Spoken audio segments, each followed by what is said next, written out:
दोस्तों, आज की कहानी है मम्मी जी जेठानी जी के मायके वालों जितना मेरे मायके वालों को सामान क्यों नहीं मिलता। दोस्तों, कहानी शुरू करने से पहले अगर आपने चैनल को सब्सक्राइब नहीं किया हो तो कर लीजिए ताकि आपके पास पहुंच सके हर नया वीडियो।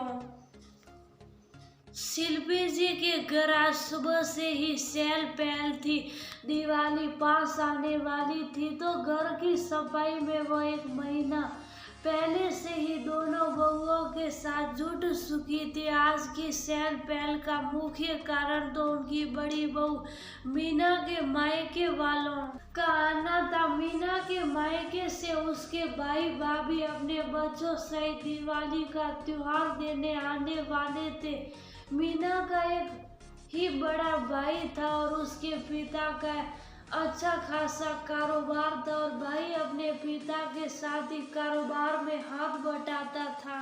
मीना अपने घर में इकलौती बेटी होने की वजह से लाडली बेटी थी और अपनी आर्थिक रूप से मजबूती की वजह से वह मीना को हर बार त्योहारों पर अच्छे तोहफे देते थे और साथ ही साथ हमेशा उसके ससुराल वालों के लिए भी कुछ ना कुछ तो अच्छा जरूर लेकर आते। उनके आने पर शिल्पी जी के हाव भाव हर बार बदल जाते। ये बात शिल्पी जी की छोटी बहू मानिया से छुपी नहीं थी जिसकी शादी को लगभग 3 साल होने वाले थे। मानिया के पिताजी रिटायर्ड प्रोफेसर थे।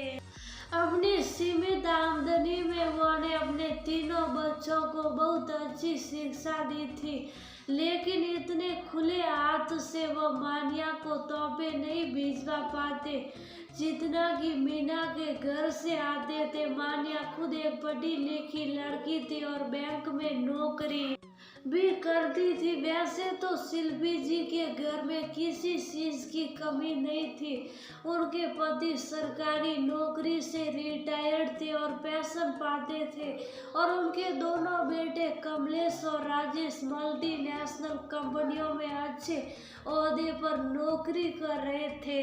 दोनों बहनों में भी अच्छा खासा प्यार था और शिल्पी जी वैसे तो दोनों बहुओं में कोई भेदभाव नहीं करती, लेकिन जब भी मीना के मायके वालों की बात आती तो हर बार मानिया के मायके वालों को नीचा दिखाने में कोई अवसर न छोड़ती।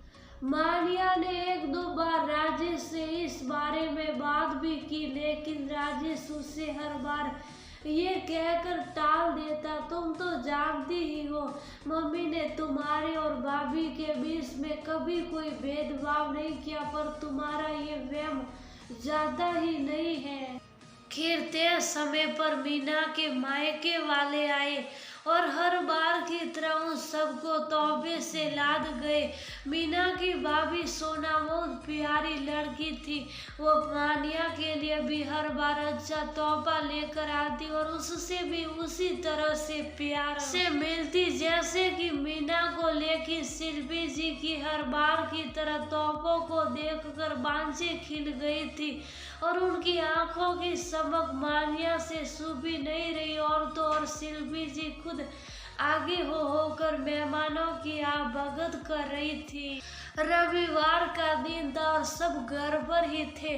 कुछ दिन बाद मानिया का भाई और पिताजी दिवाली का त्योहार देने के लिए उनके घर आए, पर तब शिल्पी जी ने कोई खास तैयारी नहीं की थी और उन सब के सामने भी शिल्पी जी ने कोई खास बातें नहीं की और अनमनी सी बनी रही।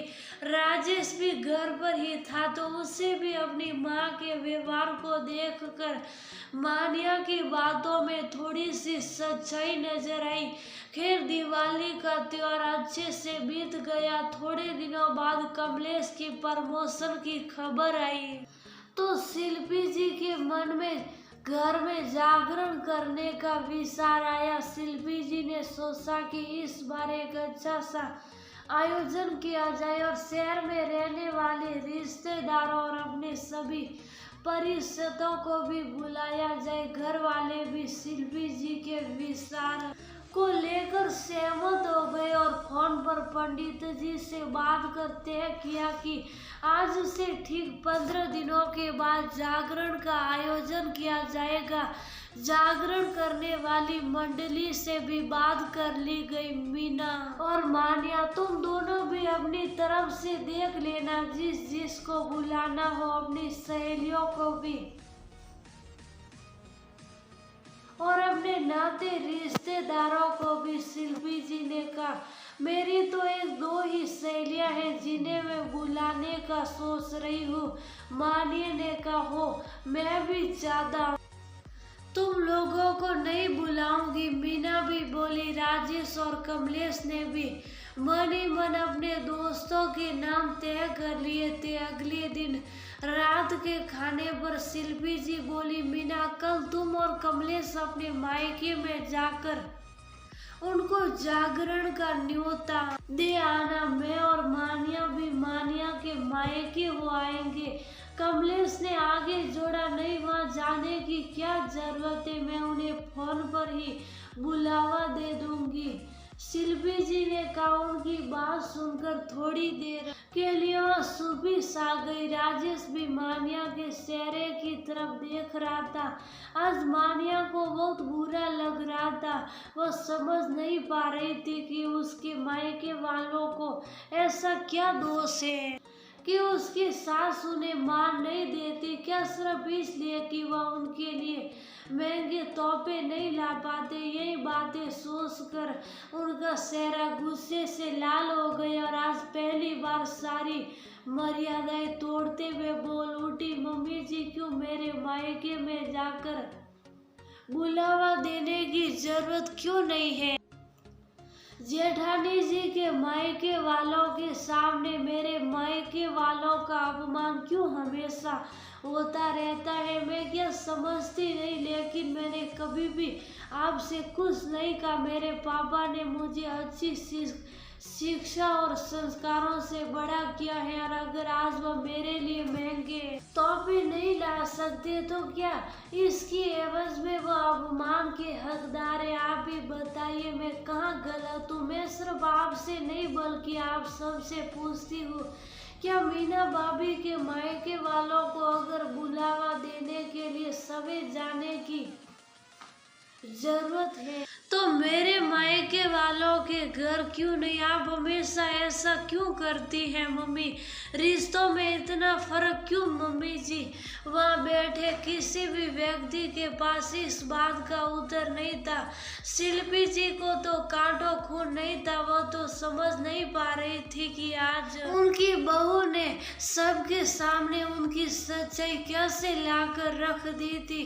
नहीं नहीं बहू, मेरा वो मतलब नहीं था। अपनी गलती को छुपाते हुए शिल्पी जी ने अपनी बातों को सासनी में लपेटते हुए बोला, नहीं मम्मी जी ये आज की बात नहीं, मैं हर बार देखती आई हूँ जब भी मेरे मायके वालों की बात आती है तो उन्हें मान नहीं मिलता बल्कि अपमान ही मिला है। लेकिन उन्होंने कभी भी मुझे कुछ नहीं कहा और ना ही मैंने आपको कभी कुछ कहा है। लेकिन आज मेरे से ये बात बर्दाश्त नहीं हुई, इसलिए मैंने आपसे ये प्रश्न पूछा है। शिल्पी जी के पति भी आज बोल उठे, जो हमेशा कम ही बोलते थे। हाँ वो बिल्कुल ठीक कह रही है, तुम हमेशा घर में अपनी ही सलाहती आई हो। मानिया के पिताजी कितने अच्छे और भले इंसान है, लेकिन तुमने उन्हें कभी वो मान नहीं दिया बल्कि मुझसे पूछा जाए तो उन्हें यहाँ पर अपमान ही मिला है। मैंने तुम्हें आगे भी 2-3 बार टोका है लेकिन तुम नहीं मानी। तुमने तो कभी किसी की सुनी ही नहीं है। अरे दोनों बहुओं के घर वाले हमारे लिए बराबर है। बहू तुम फिक्र मत करो, इस बार मैं सवेरे जाकर उन्हें बुलावा देकर आऊंगा और अपनी पुरानी सारी गलतियों की माफी भी मांग लूंगा। हमारे घर में कभी भी किसी से कोई भेदभाव नहीं हुआ था और आगे भी नहीं होगा। उनकी बात सुनकर शिल्पी जी की तो जैसे जबान ही थम गई हो, उनसे तो कोई शब्द भी बोला नहीं जा रहा था। अपने ससुर की बात सुनकर मानिया के मन को थोड़ी तसल्ली मिली और वह बोली, पापा जी जैसी आपकी मर्जी। मैं तो बस इतना सा रही थी कि जहाँ हम इकट्ठे रहते हैं वहाँ किसी से कोई भेदभाव ना हो। आज मानिया की बातों से शिल्पी जी की सच्चाई भी सबके सामने आ गई थी और शिल्पी जी को ऐसा लग रहा था जैसे वह सभी ही अपनी नजरों में गिर